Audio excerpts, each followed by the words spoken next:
ബംഗാളിൽ ബി.ജെ.പി. റാലിക്ക് നേരെ ആക്രമണമുണ്ടായിരിക്കുകയാണ്. നിരവധി പേർക്ക് പരിക്കേറ്റിരിക്കുന്നു. പശ്ചിമ ബംഗാളിലെ സൗത്ത് 24 പർഗാനാസിലെ ഡയമണ്ട് ഹാർബറിലാണ് ഈ സംഭവം ഉണ്ടായിരിക്കുന്നത്. ബി.ജെ.പിയുടെ വിജയത്തെ പിന്തുണച്ച് നടത്തിയ പ്രകടനത്തിന് നേരെയായിരുന്നു ആക്രമണമെന്ന് മനസ്സിലാക്കാൻ സാധിക്കുന്നു. തൃണമൂൽ കോൺഗ്രസ് ആണ് ഈ ആക്രമണത്തിന് പിന്നിൽ എന്ന് ബി.ജെ.പി. ആരോപിച്ചിരിക്കുകയാണ്.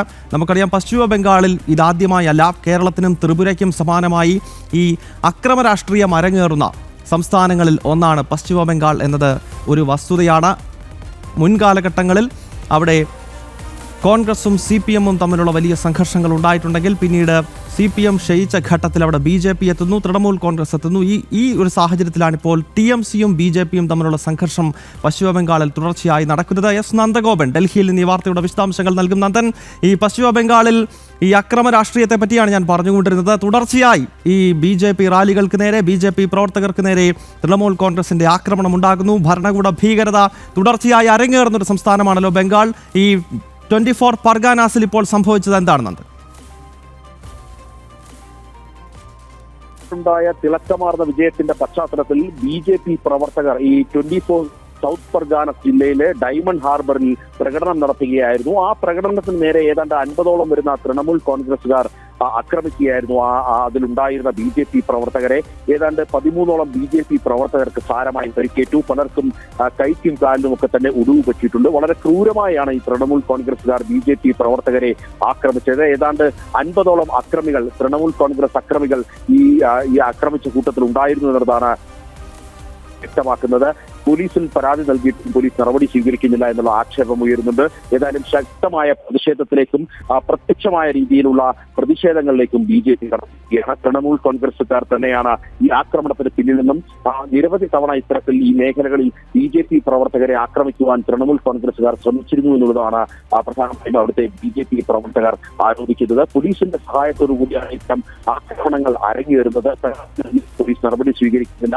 സർക്കാരിന്റെ ഒത്താശ ഈ തൃണമൂൽ കോൺഗ്രസ് അക്രമികൾക്കുണ്ട് എന്നുള്ളതാണ് പ്രധാനമായും ഈ BJP പ്രവർത്തകർ ആരോപിക്കുന്നത്. ഏതായാലും ശക്തമായ പ്രതിഷേധത്തിലേക്കും അതേപോലെ തന്നെ പ്രത്യക്ഷമായ പ്രകടനങ്ങളിലേക്കും ഒക്കെ തന്നെ BJP ഇപ്പോൾ കടന്നിരിക്കുകയാണ്. നന്ദഗോപൻ, വരുന്ന നിയമസഭാ തെരഞ്ഞെടുപ്പ് നമുക്കറിയാം. കേരളത്തിനൊപ്പം നിയമസഭാ തെരഞ്ഞെടുപ്പ് നടക്കുന്ന മറ്റൊരു സംസ്ഥാനമാണ് പശ്ചിമ ബംഗാൾ.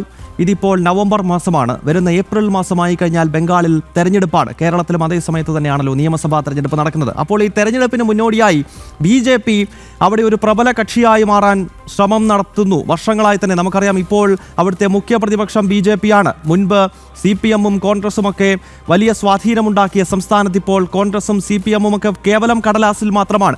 അപ്പോൾ വരുന്ന നിയമസഭാ തെരഞ്ഞെടുപ്പ് BJP രാഷ്ട്രീയത്തെ സംബന്ധിച്ചിടത്തോളം പശ്ചിമ ബംഗാളിൽ ഏറെ നിർണായകമാണെന്ന കാര്യത്തിൽ സംശയമില്ല. കാരണം 2021 74 സീറ്റുകൾ നേടിക്കൊണ്ട് മുഖ്യ പ്രതിപക്ഷമായി BJP എത്തിയെങ്കിൽ തീർച്ചയായും ഈ നിയമസഭാ തെരഞ്ഞെടുപ്പിൽ ഒരുപക്ഷെ തൃണമൂൽ കോൺഗ്രസിന്റെ 2011 മുതലുള്ള ഭരണ തുടർച്ചയ്ക്ക് അന്ത്യം കുറിക്കാൻ ഈ നിയമസഭാ തെരഞ്ഞെടുപ്പിൽ BJP ശ്രമിക്കാൻ പോകുകയാണ്. അപ്പോൾ അതിന് മുന്നോടിയായിട്ടാണോ ഈ ആക്രമണ പദ്ധതികൾ ആസൂത്രണം ചെയ്ത് TMC നടപ്പാക്കുന്നത്?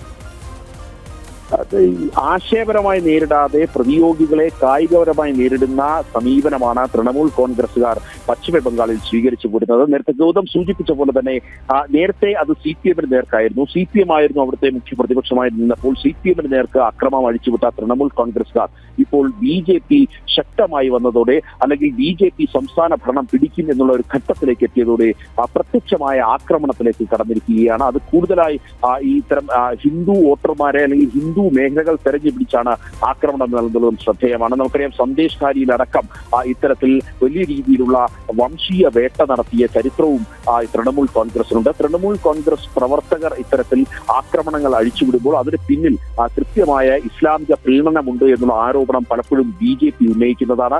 വോട്ട് ബാങ്കിന് വേണ്ടി, ന്യൂനപക്ഷ വോട്ട് ബാങ്കിന് വേണ്ടി നടത്തുന്ന ഇത്തരം ആക്രമണങ്ങളെ തൃണമൂൽ കോൺഗ്രസുകാർ അല്ലെങ്കിൽ തൃണമൂൽ സർക്കാർ, മമതാ ബാനർജി ഒക്കെ തന്നെ പിന്തുണയ്ക്കുന്നു എന്നുള്ളതാണ്. വോട്ട് ബാങ്ക് മാത്രം ലക്ഷ്യം വെച്ചുകൊണ്ട് ഇങ്ങനെ ഹിന്ദു വേട്ട നിരന്തരം തൃണമൂൽ കോൺഗ്രസുകാർ നടത്തുന്നു എന്നുള്ളതാണ് BJP അടക്കം ആരോപിക്കുന്നത്. ഇത് കൂടാതെ BJP പ്രവർത്തകർക്ക് നേരെ കായികമായ ആക്രമണങ്ങളും അഴിച്ചുവിടുവാൻ തൃണമൂൽ കോൺഗ്രസുകാർ ശ്രമിക്കുന്നു. അതിനെല്ലാം തന്നെ നേതൃത്വം നൽകുന്നത് തൃണമൂൽ കോൺഗ്രസിന്റെ ഉന്നത നേതാക്കളും മറ്റുമാണ്. ഈ സന്ദേശ് കാലി വിഷയത്തിൽ തന്നെ നമുക്കറിയാം MLA-മാരും അതേപോലെ തന്നെ MP-മാരും ഒക്കെ തന്നെ നേരിട്ട് ഈ ആക്രമണത്തിൽ പങ്കാളികളാകുന്ന സാഹചര്യമുണ്ടായി. ഇത്തരത്തിൽ തൃണമൂൽ കോൺഗ്രസുകാർ പശ്ചിമ ബംഗാളിൽ ഉടനീളം ആക്രമണങ്ങൾ അഴിച്ചുവിടുന്ന സ്ഥിതിയാണ്. സാധാരണഗതിയിൽ ഇപ്പോൾ ഗൗതം സൂചിപ്പിച്ച പോലെ തെരഞ്ഞെടുപ്പ് ആസന്നമായ ഒരു ഘട്ടത്തിലേക്ക് വീണ്ടും കായികപരമായ ഒരു ആക്രമണങ്ങളിലേക്ക് തൃണമൂൽ കോൺഗ്രസുകാർ കൂടുതൽ നീങ്ങുന്നു എന്ന് വേണം മനസ്സിലാക്കേണ്ടിയിരിക്കുന്നത്.